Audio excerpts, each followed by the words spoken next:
Bismillahirrahmanirrahim. All right, everyone, welcome back to the Manly Mission Podcast with your host, Farhan Rana. You're listening to episode 17, and this is a really good one. We're going to be going over some my thoughts on a particular YouTuber, but just before we get started, do want to give you guys a couple of updates or announcements. So basically, I've been away from video recording and podcasting for almost a week now, and what happened was that I had recorded the same exact episode you're going to be listening to about a week ago, and for some reason the audio just did not come through. So it was I I did the whole performance of recording an episode, and then 39 minutes later the audio just didn't happen. So this is actually take two of what you're going to be listening to, so hopefully it's a bit more refined. I had a chance to go over my thoughts and just put things together a little bit better. Second thing you might notice is that I have, for that same reason, I have these headphones on just to make sure the audio is coming through, and I'm getting that kind of feedback to myself. Number three, on the topic of the episodes coming out, things have been just a little bit crazy with Ramadan, with my sleep schedule and what's been going on with school. Have exams and stuff coming up, so I'll try and do at least 2 episodes this week. So if you're listening to this one today, it's Wednesday, the April 20th. I'm thinking. So you're going to be listening to one today, inshallah, and then probably one tomorrow or Friday, depending on when I decide to record them and upload them. So that's just how it is for these couple of weeks. The next week will be something similar too. And then once Ramadan ends, I'll get back into recording 3 times a week. We'll be having great content at that point. And inshallah, even now, just want to give you guys a heads up on that. All right. So, like I do every time, I do want to give out my free 7-day workout plan, so you can get that at farhanrana.com/workout. And it has everything you need in terms of knowing what to do in terms of your actual workouts, nutrition advice, and just some tips on recovery, all that kind of good stuff, supplements too. So go there, download it, and I'm sure it'll be really helpful to you guys. And do make sure to subscribe to the channel.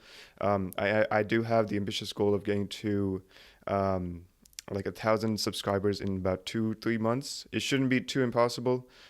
Just need to, I guess, remind you guys to do that, because last time I looked, a lot of people, I think it was 89% or something of the views were coming from people who hadn't subscribed. So make sure you do that. It'll really help the channel out. All right, so the topic, I think the video, the way I titled was, "Is Hamza wrong about mental health?" So a couple of things. Who is Hamza, and what is he wrong about mental health? So for anyone who's listening who's not aware of this, any one of my friends maybe. So Hamza is a YouTuber. He's been popping off for the last couple of the past year, honestly. And his whole thing is about self-development and helping guys become the best version of themselves. And something that he really promotes, and I do really appreciate about them, is that he talks about mental health and how there's a lot of things that we're doing in our own lives, and what society kind of pushes onto us in terms of the external forces is deteriorating our mental health. And to have any semblance of a fulfilled and purposeful life, we need to take that back, and we need to take the steps to really achieve that. You can search him up. You can literally just type in Hamza, Hamza. His videos will be the first ones that come up. So this is just my take on what he has to say. And the other thing is, just check him out. I'll leave a link to his 2 channels in the description. You can check it out there as well. And you should be good to go in terms of getting a sense of who he is, if you're not already aware. If you're one of his boys, you know who he is, and all that good stuff. All right, so coming back to the question I posed, is Hamza wrong about mental health? Well, no, I mean, I just told you, he has the right idea of telling us about, or bringing awareness to the fact that mental health is so important to guys. And for men, it's how should I put it? You need to address it in a special way, in a way that appeals to a man's struggles and talks about what he's going through. And it's a little bit different when you talk about it to women. I don't listen to too many female podcasters talking about mental health, so I can't really speak to that. But I'm assuming it's a little bit different, because the challenges and the struggles we go through are vastly different in terms of the dating market, in terms of personal struggles, in terms of financial difficulties, relationships, all that kind of stuff. If it's not dealt with in the proper way, and if we don't have good mental health when it comes to all of that, we're going to be suffering in our lives. I mean, that's just stating the obvious, basically. So, no, he's not wrong about mental health in terms of like really making it a priority and doing what you can. I mean, if you listen to him or if you know anything about mental health, it's all about removing distractions. It's about getting clarity. It's about moving your actual body, getting in the gym, getting that good serotonin, all that good stuff coming in, resetting your dopamine receptors. So staying away from addictive habits, playing video games or watching adult content or all that kind of stuff, and then being out in nature and really just reconnecting with the way your body is supposed to be. All of these good things, and he talks about this in way more detail. Other people do as well. I'm not someone who's an expert on this, which is funny because I did my major in college in neuroscience, so I do have some awareness about this. But in terms of really speaking to the needs of guys, I do think, if I'm being very honest, I need to have just a better sense of how to approach this, because I've dealt with poor mental health in the past too. Not saying that I'm immune to this, which is why I'm not speaking about it. It's more so understanding what you guys really suffer from and really how to best talk about that. So in a way, this is a good primer for me to really understand how I should approach this, and then we'll really take it from there. But the podcast, so I mean, if I've answered the question, so the podcast could end here, but that's really not my whole point. My point is to really, in a way, challenge Hamza to think about this in a little bit of a different way, and also you guys to really take my experience, my perspective on this, and see how the way I'm approaching this is broadening the discussion and giving more context to when we talk about mental health. There's so many more things that go around this, and the one thing that I do want to bring out, and as my main point for today's video and for today's podcast, is talking about spiritual health. How spiritual health is, in a way, it's a layer deeper than mental health, right? I've talked about this in one of my previous episodes. I'll link it to one of those cards. You can check it out there. I'll be referencing it a little bit in today's video as well. But coming back to this idea, spiritual health is a layer deeper than mental health. Assuming that we believe and we understand the fact that we're spiritual beings, and understanding that spirituality or being spiritual, having that kind of essence in you, it requires spiritual nourishment in a way that the physical environment, no matter how wonderful and how optimal we make it in terms of like really contributing to our mental health, there's going to be a part of us that really seeks out something that's not from this world, or there's something that's not metaphorical, but it's more of a different nature altogether, right? And I think Islam, the way Islam approaches this, is it emphasizes that as a fact. It emphasizes that a lot of what we go through in terms of our struggles, in terms of our vices, even how they come about, is because we're not in tune with our spirituality. We're not in tune with the way that Allah, God, He created us. And that's why we're struggling. That's why we're going through all these different issues. So I'll get into the repercussions of not having good spiritual health a little bit later. But I just do want to make this fact that spiritual health is something that we need to consider, and something that I think a lot of people are kind of not talking about, especially if you're not in the Muslim space particularly. I think there's a lot of emphasis, and I don't blame anyone, especially not even Hamza, on this. It's like, if you don't have that kind of background, or if you don't have that kind of emphasis in your own life to be talking about this, I mean, of course, you're not going to be talking about something that you don't practice and you don't have awareness of. So that's why I think my perspective on this as a Muslim podcaster who's on self-development, I don't want to say that it's good that I'm in this space. I mean, obviously, I'm very grateful to have this opportunity to produce content and all that kind of good stuff. But I think that having people who actually who are practicing Muslims, I mean, I'm not saying I'm perfect or anything, but someone who has an idea of how this works, giving their perspective on this, and what I mentioned in the very beginning is broadening the context of the discussion on how to be our best versions of ourselves. I think that's very important. And for anyone who's listening who has a similar perspective, or someone who feels like of the content that they've watched, something has been lacking and something that they really want to resonate with is just not been there, this could probably be an indication to you that, hey, maybe you need to put out that content. And even though the ideas might be raw, they might be not particularly fully well informed or anything, I think just having that discussion is very important. So I know I'm going off on a little bit of a tangent, but my perspective on this, where someone could ask, where does this come from? Why are you even talking about this? I would say that this emphasis on spiritual health has really been heightened after my most recent experience at Umrah. So, for anyone who doesn't know, that's a pilgrimage that Muslims can make whenever they want throughout the year to Mecca and Medina, which are the holiest sites in Islam. And part of when you're going there, you do different rituals, you see different historical sites, you visit the tomb of the Prophet, peace be upon him, and the idea is really to come out of that as a transformed Muslim. That's the objective, that's the ideal, and I think that's what a lot of people strive for. Um, and for me, it was crazy because the way I am now is a totally different person than the person I was just before I left for Umrah. It's like a before and after kind of thing that happened for me. And the main thing that I want to say that happened was that I really understood that I have a role to play in my life and in the lives of others. Now, I already started the podcast before this, so that I'm not saying that this got me to start the podcast. That's clearly not true.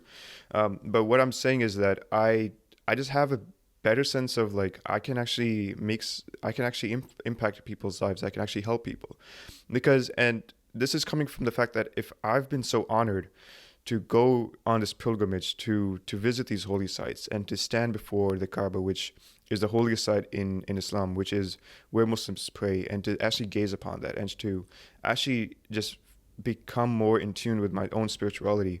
If I've been afforded that opportunity in my life, then anything that I want to do in terms of like worldly pursuits, like it's a no-brainer. Like I should be able to achieve it given the fact that I believe in myself and I take the necessary steps to actually achieve those kind of things. So I don't know. It's the way I see it is that I just came back from it with like this spiritually recharged.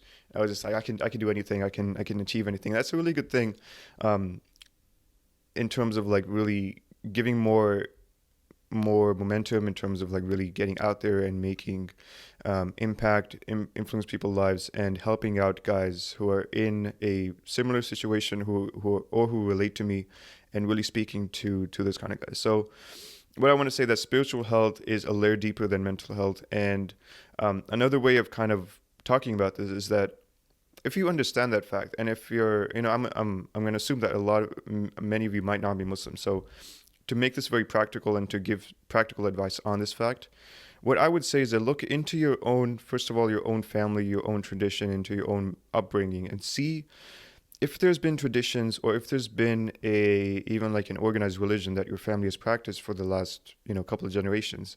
Maybe that's something you can tap into, because I think a lot of what we also talk about when we talk about of self-development, and I think Hamza he's really good about talking about this, is that there is a whole heritage and a whole kind of historical memory that is being lost when we become very individualistic and we become even nihilistic. We just assume that, and it's very selfish. We assume that because our lives are so terrible, quote unquote, because we're not we're not getting women, or we don't have like crazy amounts of money, or we don't have that car, that it's all pointless. It's just very selfish. When we don't tap into what has brought us to this point, not only physically as like actual human beings, but also in terms of like the cultural heritage that really gave rise to the civilizations that we ascribe to.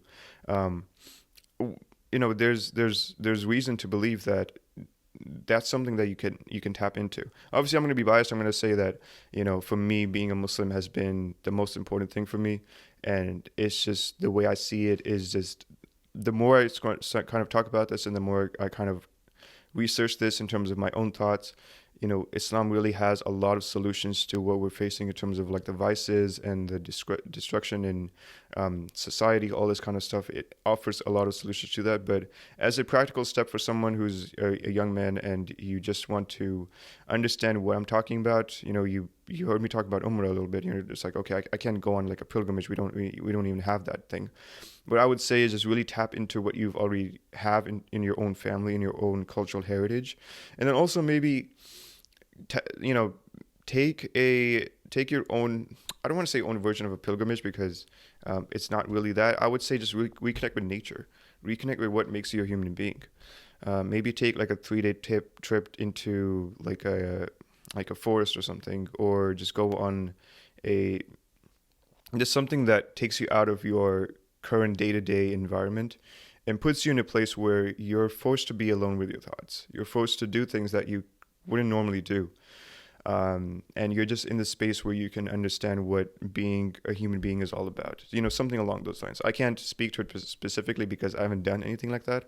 But that would be my advice to you in terms of like, if you want to get a sense of who you are as a human being, just reconnect with nature because, you know, God is the one who created nature, and there's just so much benefit that it's just when we divorce ourselves from nature and we just become so self-focused, so focused on technology and all this kind of artificial trappings in our environment, it robs us a lot of of our humanity in a lot of ways.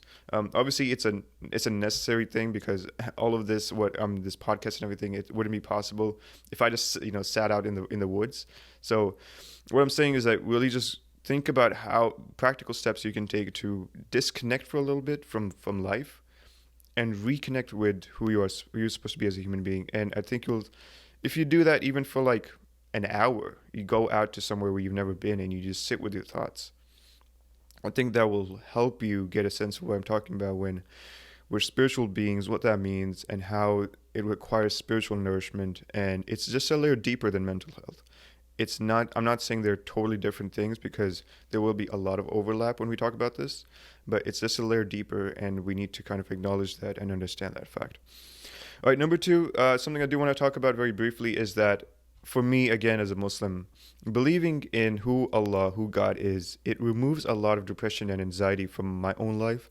Not saying that I'm impervious to it or that it doesn't happen to me every now and then, but what I'm saying that as a worldview, when you look at life as a Muslim, someone who believes in a God who is first of all loving and caring, someone who has he's powerful over everything, and he can create miracles in your own life. And I'm not saying these things as a cliche. I actually do mean all of these things. When I believe in all of these things, and I look at life, and I'm just like, why should me, someone who believes in Allah, who has given me so much in my own life, and he has not only given me the problems that I'm facing, but he has also given me the solutions and the practical steps to come out of those, then why should I be, as a worldview, not as like a medical condition or anything, but as a worldview, why should I be depressed and anxious about what's going to happen to me, what's already happened, if I truly believe that God is the one who's in control of all of this?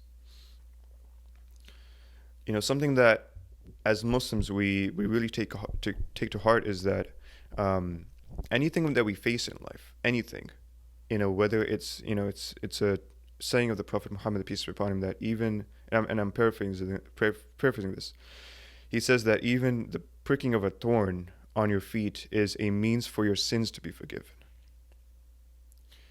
If that is the case, then what do we say about someone who's going through their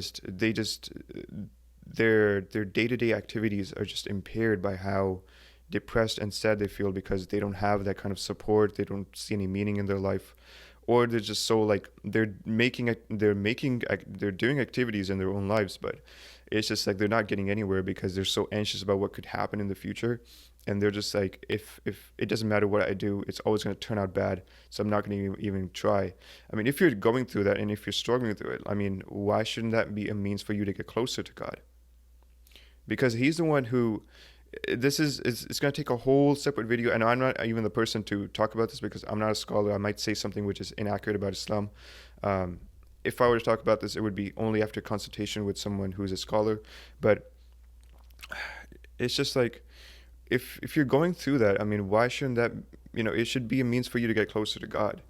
And we believe that even depression and anxiety in some form is God testing you. Obviously, it comes about in different ways. Maybe it's something that you did in terms of your bad habits, or it's something that you're just facing because of your life situation. But everything that comes to us is only by God's decree. It's only because Allah willed it for us.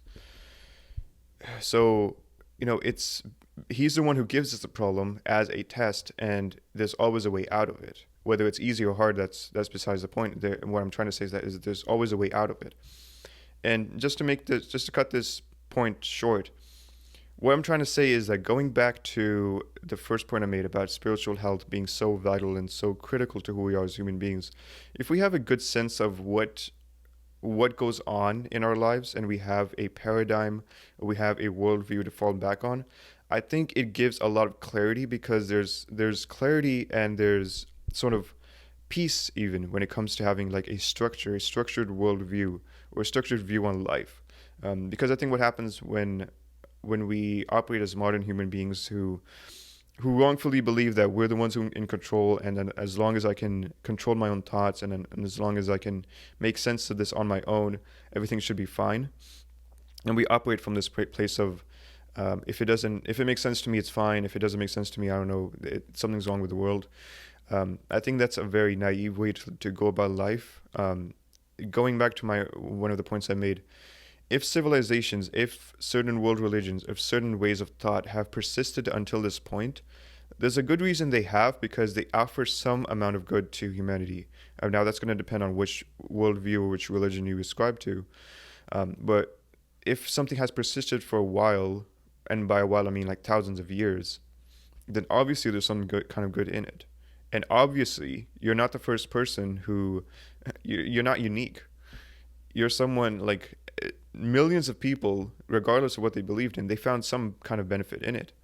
Otherwise, that religion, that worldview, that ideology would not have persisted until this point. Good or bad, I mean, if it has any amount of good, it did some good for those people. So just what I'm trying to say is that be a little humble in understanding that you don't have the perfect worldview, and maybe just understand that there are religions, there are worldviews, there are ideologies that if you want to look into and delve deeper into, they can start to offer you some kind of semblance of structure and an organized way of looking at the world. And obviously, I would invite you to look at Islam, because personally, it answers a lot of the questions that we face as moderns, and it removes a lot of this, what I said, depression and anxiety, because we root ourselves in God. We root ourselves in Allah and not in ourselves. That's a huge point. All right. So lastly, the last point I want to make is that Hamza's favorite line, for anyone who's watched him for even a little bit, is do the hard work, especially when you don't feel like it. I do want to talk about this a little bit, because we have a similar concept, but it's obviously related to spirituality, is this concept of struggling against the soul. The Arabic term for it is mujahada, struggling against the soul.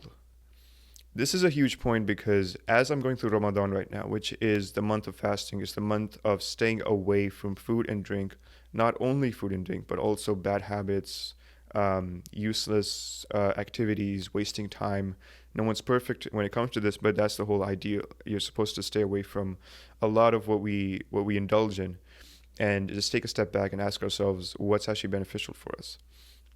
Ramadan is like the crash course, it's the boot camp in struggling against the soul, because there's a lot of things that we incline towards, there's a lot of things that we do almost on autopilot, which are not good for us. And Ramadan, it acts as it's a break, it's a barrier to, like, okay, you can't eat and drink, and that's going to force you to just take a step back from your daily activities and just really reassess what's important to you in life. And, I mean, fasting for 17, 18, 19 hours a day, it's not easy. Especially if you're someone who's working and you have a family, you have people to take care of, you have maybe kids and all that kind of good stuff. It's literally doing the hard work, especially when you don't feel like it, because like who feels like just giving up food and drink and not feeling properly fueled for their workouts? That's something that I've been struggling with, and I do want to talk about this in a separate podcast. It's like I promised a midway, halfway Ramadan report in terms of like my fitness. This is something I'm going to talk about. It's been really hard, because I have my own responsibilities, but also feeling kind of drained from like not eating and drinking.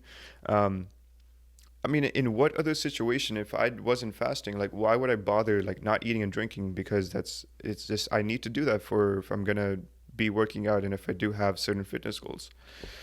So I think that when we when we start to think about spiritual health and we're like, okay, if what you're saying is true, that we're spiritual beings and we need spiritual nourishment, what should I do about it? I gave you some tip. I gave you some like practical advice of like maybe reconnecting in nature, but um, the main thing would be to just remove a lot of what you're doing in your own life. Remove a lot of, cut off a lot of things. You know, there's this idea that like an overfilled cup, in it can't. You need to empty the cup before you fill it with anything new. I don't know if that made any sense, but the idea and what I'm trying to get across is that if the way you're operating, if the way you're living life is just like filled to the brim in terms of like your daily activities and what you're doing, maybe even like bad habits, it's just like you don't really have the space or the capacity to think about anything, then what you need is a drastic cut of all of those things. It's a similar concept to dopamine detox, because with dopamine detox, you're removing a lot of the things that you naturally find pleasurable or that you've accustomed yourself, you condition yourself to find pleasurable. You cut those out, and then you take a step back from all of that. You have withdrawal symptoms or whatever, but you take a step back, and you assess, you look at your life and ask like, okay, the stuff I was doing, was it even beneficial to me? Was it giving me any kind of benefit in terms of like my the way I'm thinking or what I'm doing? If it wasn't, then okay, maybe it wasn't a good thing. I really needed to step back for like a week, 2 weeks, a month, whatever, to really understand that and to introduce better habits. Because I think like when it comes to personal stuff, self development, it's not so much that we need to introduce good habits into our lives. We just need to not do the bad habits. And this is something that I'm pulling straight from Hamza. He's talked about this like maybe definitely a couple of times, is that if you just didn't do any of the destructive vices in your own life, maybe not even like destructive, but just like wasting time or just not being your best self in terms of like really just being so self-centered and everything has to be about you.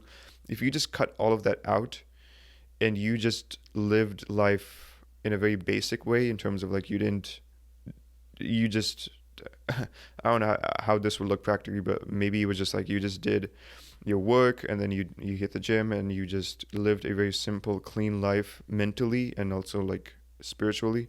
Like you didn't clutter your day with like useless activities and you weren't distracted and all this kind of stuff. If you just did that, I mean, you'd be leaps and bounds above people who are just like stuck in that. You would be a totally different like specimen of a human being if you just like removed a lot of these distractions and you just cut out a lot of things. And I think that's why a lot of Muslims, when we come to Ramadan, when we get into the flow of it, we're just like, why? Like, I just feel so much lighter. That's a common thing. A lot of people like do mention this. I feel lighter because we're going through the process of removing our sins being removed, and we feel lighter spiritually because of that. We're also reconnecting with the Quran, which is our holy book. We're listening to it every night in our prayers. So there's all of that going on. But it's also this aspect of I'm not eating and I'm not drinking and everything that goes along with that. I'm staying away from bad habits and bad ways of thinking. So all of that, it's just a huge removal. Like if someone just went through Ramadan and they just did the basic what we're supposed to do, they didn't do anything extra. They fasted, they prayed, they just did those two basic things. Even them, they would feel like so much better and so much lighter because you've just removed a lot of the things that we do in our daily activities, which are just not so beneficial for us, or which do have some marginal amount of benefit, but there's better ways of approaching these kind of things. So that's what I kind of want to say about mujahada, doing the hard work, especially when you don't feel like it. And this really kind of to tie in everything, like when we talk about how to become our best versions of ourselves, we talk about, oh, you need to get to the gym and you need to start a business and make $10,000 a month as your first target, or you need to just really be learning on a consistent basis. You need to be reading books or taking courses, all that kind of good stuff. And that's all very good.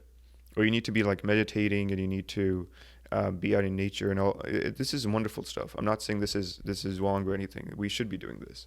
But if you're someone, you've just been stuck in this like vicious cycle of like, you want to do something good, you start doing it, but then you something in your life just gets in the way, and you stop doing it, and you go through the cycle you just go through the cycle repeatedly.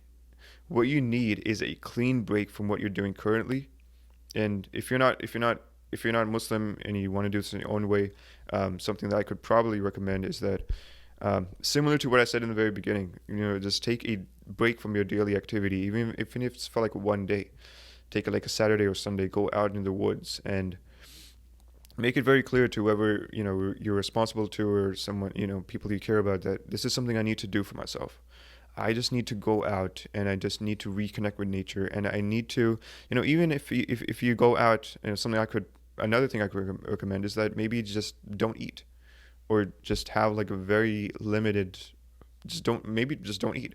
Maybe just have some water with you or something, and go out and just really feel yourself being drained, and all of these, a lot of dark thoughts, a lot of insecurities, a lot of repressed thoughts are going to come out to you.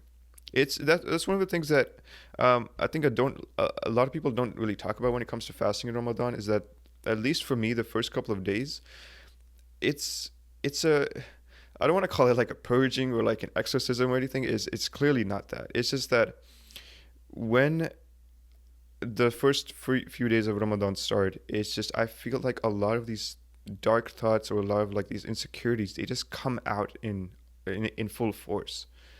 They come out of me. It's like, I'm having these. I'm just thinking of like, all the things I'm worried about, or all the things, mistakes I've made in the past. A lot of this just like comes to the surface because they're not being repressed by the daily activities I'm doing. Like, it's not like they're not being repressed by me being at the gym, or me, working like 6-7 hours or whatever on my business. Is They're not repressed by like the day to day flow of things. So when I have the space, they naturally kind of rise to the surface because they've been repressed for so long. Um, you could think of it as like natural therapy. I don't know if that's even a thing, but I'm just giving you a fair warning. If you're gonna be someone who's gonna be trying out what I just said, even if it's for like a couple hours on like a weekend, this is probably something that's gonna happen. Especially if you're someone who's not dealt with this in a practical or in a positive way. You haven't like regularly been taking steps back from life, and you haven't been journaling, you haven't been really thinking about what the way you're operating and your thought process.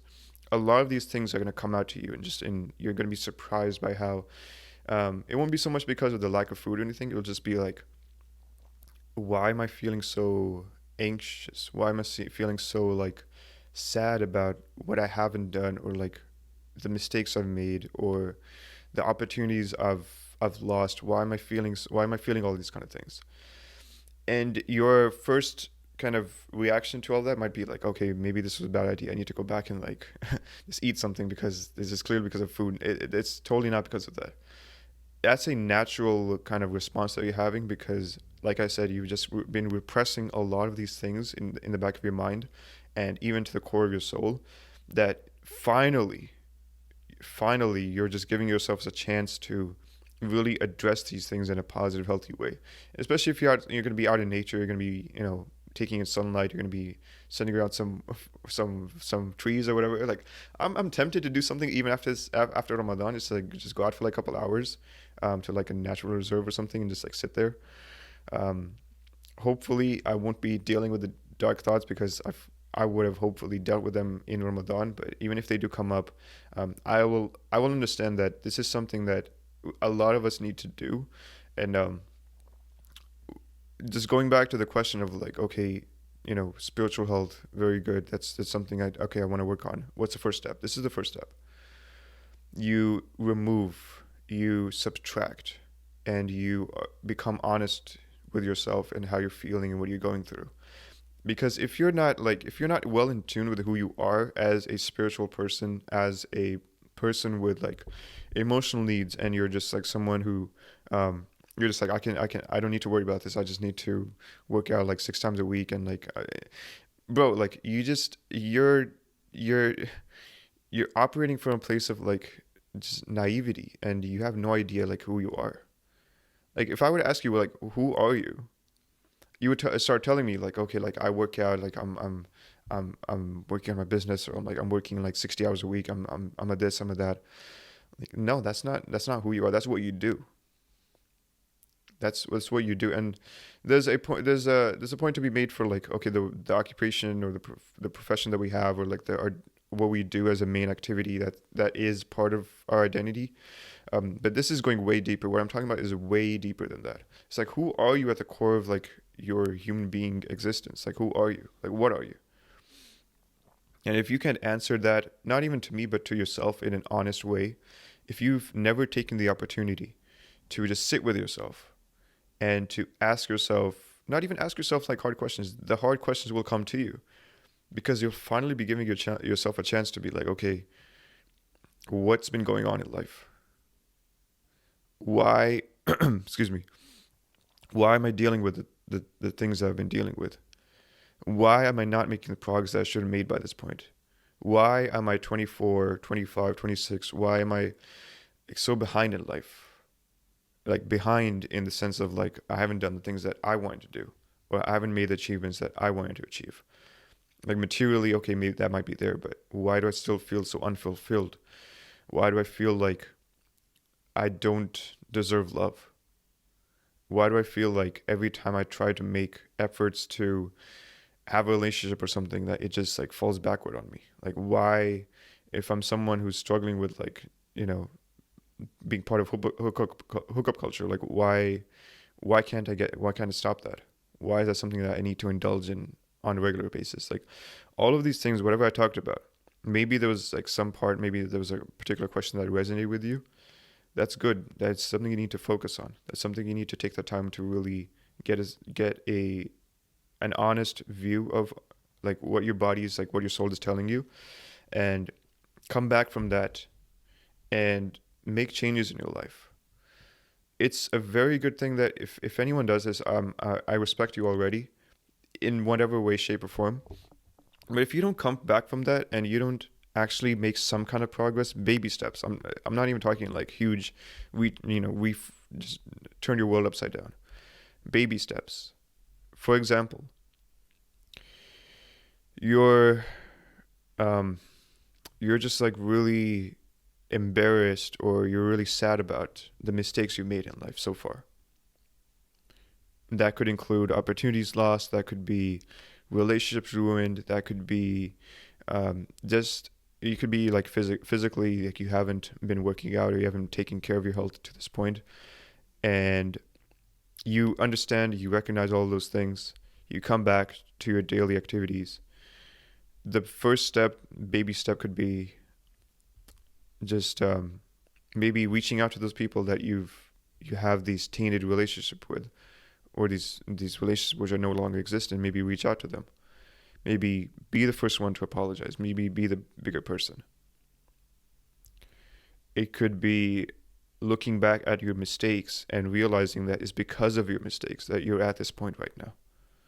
If you did not make those mistakes, if you did not go through the school of life, you would not be at this point. If you had an ultra privileged life, like you would be so far behind in terms of having that drive, that ambition, that hunger for more. You should come out of that like, okay, I'm grateful for those mistakes. I'm grateful that I messed up in school. I'm grateful that when I should have studied hard for that test, I didn't study hard. I'm grateful that when I was supposed to get that job or that internship, I did not put my fullest effort into. I'm grateful for that fact, because now going forward, I can learn from that and I can understand that I don't need these particular things to be successful. There's a million ways to be successful today. You don't need to go to school. This is going to be a totally different video, but like you don't need to go to the traditional ways of life, the way like most people operate, to have a wildly successful life.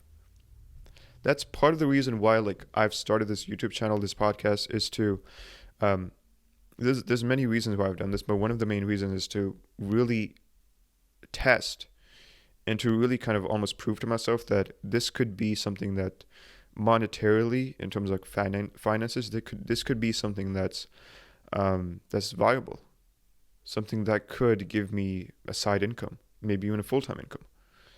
And that's the whole point. I do have very ambitious goals with this. Um, but coming back to the way what you should do when you come back from this, um, not spiritual awakening or anything, but just like being honest with yourself and understanding what your soul is trying to tell you. You could be like, okay, like I've just my health is just trash. Like I'm skinny fat. I don't know what I've done. Like I've worked out, I've stopped. I worked out, then I've stopped again. Maybe it's just like, okay, I know for a fact that if I work out more than 3 times a week, even if it's 4 days a week, I'm not gonna do it. So I'm just gonna work out 3 times a week consistently. I'm just gonna do it even if the workouts are just 30 minutes long. I'm just gonna do them consistently for the rest of my life. That could be the way you start this. This does not have to be anything complicated. Something that I've realized, I know this episode is dragging along. Like we're supposed to be talking about why Hamza is wrong about mental health. Something that I've realized, and I think I'll wrap it up on this point, is that life is simple, or to get ahead in life, to be successful in life, is simple. Just do the right things, do them well, do them consistently, do them for the rest of your life. Don't do any of the bad things, and you're objectively a successful human being. Is it easy to do those things? Yeah, that's the point. That's the determining factor. It's not easy to do any of these things, but are they simple to do? Yes. So having these two concepts in mind, simple versus easy, if you understand that and you have the right understanding towards all of this, you're gonna be a totally different person if you start taking practical steps in your own life.